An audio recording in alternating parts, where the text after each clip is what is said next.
Right, we're on air with Chris Barnes. How are you, Chris? I'm good, Hilary. Beautiful late summer morning up here in Benalla. I'm just sitting outside, so if you can hear the birds in the background, that's what it is.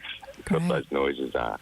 So it's quite lovely. And harvesting is well underway in all the wine regions around Australia. And it's, for most people, the harvest itself is looking good in terms of the weather. We've had a little bit of rain, but we had some good rain leading up to that. The problem is, which is perhaps a discussion for another show, is the problem we've got with too many grapes, because our markets have collapsed and there's a lot of very sad wine growers at the moment who are literally have no home for their grapes, particularly red wines and Shiraz in particular and Cabernet.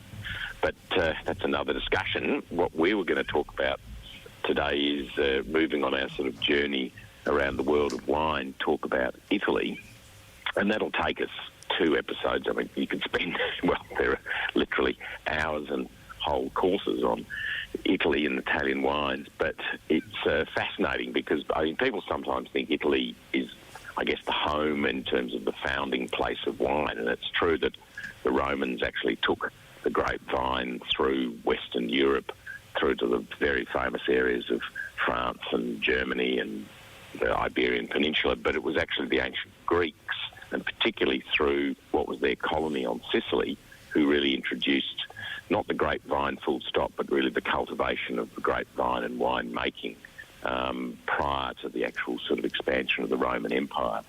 And today still Sicily is extraordinarily important as far as winemaking is concerned, and is one of the most fashionable sort of spots. And so I thought what we'd do is try and divide Italy a little bit in terms of into halves, and talk about the south and the north. And I think it's important because often when people talk about Italy for any reason at all, they have us talk about a north-south divide, in the sense that the south tends to be more agrarian and, perhaps less affluent generally.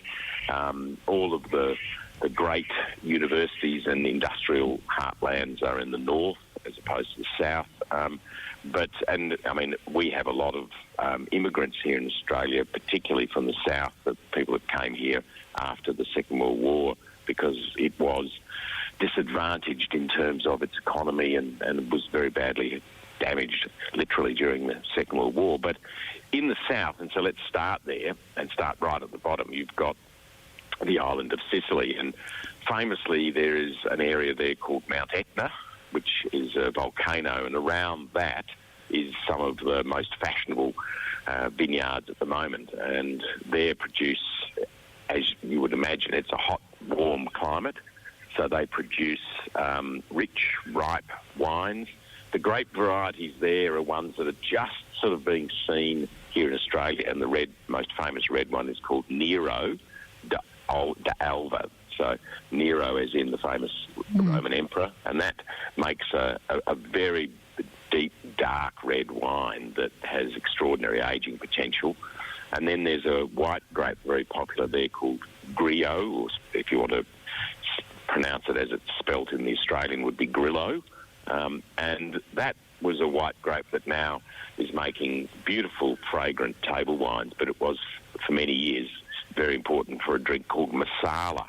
And many people will have drunk Marsala, particularly used in cooking and cakes and those sorts of things, but that's a fortified wine from the island of Sicily, an area called Marsala. It's still made today, but it's not terribly popular in the world, so a lot of those white grapes are making those wines. And they're very well priced, although some of those Nero wines can be very expensive from single vineyards, but they're very, very well priced wines, and you can find good examples for under $20 in the big supermarkets. And then as you go up, you've got famous areas of Apulia, and again, all through this southern part of Italy, it's to a certain extent reminiscent of Australia in that the climate is quite warm and it's reasonably arid. I mean, the big difference there is most of the viticulture in the south is very what we would call old world, in that they're vines which are not grown up on the trellising systems that we would recognise in the vast majority of Australian vineyards, but they're often bush vines. That's a single vine that is sort of trained around literally just a stick sometimes or a post in the ground. And the closest thing they resemble to what we would be familiar with is almost they look like the roses that have been trained into little bushes and kept at sort of waist height. Those sort of, particularly the older style roses. And that's all done by hand. And this is another feature of southern Italy particularly, is this older world agriculture relies on not just hand pruning but also hand harvesting. And they do have plenty of workforce. I mean, the workforce there is not only local, but they have immigrants there. So one of the reasons they can have these very labour-intensive vineyards is because of the workforce. And that style of viticulture keeps yields down, and that tends to increase quality. And even though the quality is very high, again, most of these wines from southern Italy are very reasonably priced because they're not terribly fashionable in the world. I mean, when we talk about northern Italy later, they're much more fashionable, and you start to talk in some of these places prices that can rival the most expensive wines in France and so on. And then I guess if we're going further north, there's areas, to the south of Rome, and then, we just then get into the area of Tuscany. And Tuscany is probably the most famous wine region because of its connection with tourism. And it's a tourist mecca for people all around the world. So the cities of Florence and Siena and so on, and even the sort of beautiful little towns like Lucca and so on, the rolling hills, and there are plenty of films and all these sorts of things about the Tuscan hills and that lifestyle there. Okay, that was it. Very short. And Chris has been talking about wines from the south of Italy. Very fascinating, especially with that big black we're sort of rooster. From the deep south. We're now sort of almost central, getting towards the north in that area of Tuscany. But it's also very famous in terms of its red. There are two other super high-quality little regions within Tuscany, which we should finish on. And they're two cities which in themselves, again, are tourist destinations. They're little walled cities that are on the top of quite steep hills, and they were originally, for many years, and this is the case until the early 1900s, of course, in Italy, they were city-states. And these are the two in the south of within the sort of Chianti and Tuscany region. There's the town and the region of Montalcino, and then there's Montepulciano. Now, it can be a little bit confusing because there is actually a grape variety called Montepulciano, but even more confusing, it's not grown in that area. And the famous wines of those two regions are made from what we refer to as a clone or if you like, a subset, a mutation of Sangiovese. And the Montalcino, they're very big, powerful wines, and the Montepulciano, and the wine there is called Vin Nobile, the Montepulciano, the great noble wine of the region. And they are both their own independent regions. They're what's known as DOC, Denominazione d'Originate Controllata. I'm sure there are people out there cringing at my Italian.